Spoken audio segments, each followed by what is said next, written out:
మూడు యూనియన్లు కూడా పెంచడానికి వారు ఒప్పుకోవడం జరిగింది. అది ఎంత పెంచుతామని కూడా వారు పర్సెంటేజ్ రాసుకున్నారు. రేపు నిర్మాతలతో మాట్లాడి ఆ మూడు యూనియన్లకు కూడా వారు పెంచడానికి సుముఖంగా ఉన్నారు.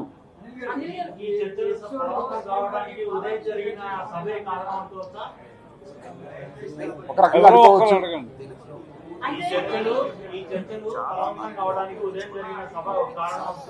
ఒక కారణం కావచ్చు అని మేము భావిస్తున్నాం.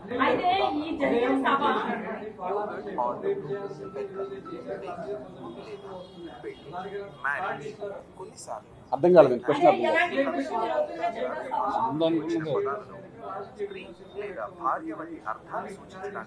దానికి క్లారిటీ అండి.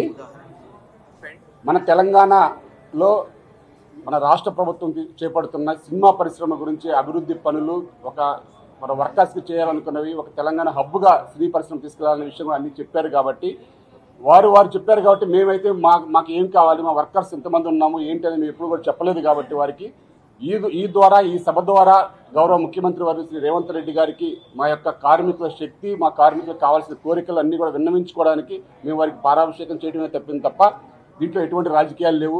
ఈ సినీ కార్మికుల్లో కూడా వివిధ రకాలుగా ఉంటారు, వివిధ పార్టీల వాళ్ళు ఉంటారు, అందరూ ఉంటారు. కానీ ఇది సినీ పరిశ్రమ అనేది ఒక ఏక కుటుంబం. కాబట్టి ఆ కుటుంబానికి ఈరోజు ముఖ్యమంత్రి వర్యులు చాలా తెలంగాణని మన సినీ పరిశ్రమలో, మన తెలంగాణలో సినీ పరిశ్రమ చాలా హబ్గా తయారు చేయడానికి ఇంకా ఆ ప్రణాళిక అన్నీ కూడా మాకు చేంబర్ వారు కానీ అటు నిన్న కోమటిరెడ్డి వెంకటరెడ్డి గారు కానీ పూర్తిగా వివరించారు. కాబట్టి వారి ద్వారా మా సందేశాలు కూడా పంపాలని మేము చేశాము.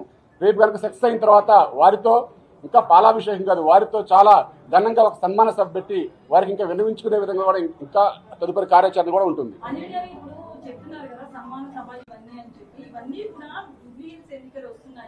అనిల్ వెనకాల ఉన్న ఓటు బ్యాంకింగ్ చెప్పడానికి మాత్రమే ఇవన్నీ చేస్తున్నారని విమర్శ. మీరు బంద్ రోజు నుంచి ఫస్ట్ డే నుంచి కూడా మీ వెనకాల వస్తున్న విమర్శ, దీనికి ఏమంటారు?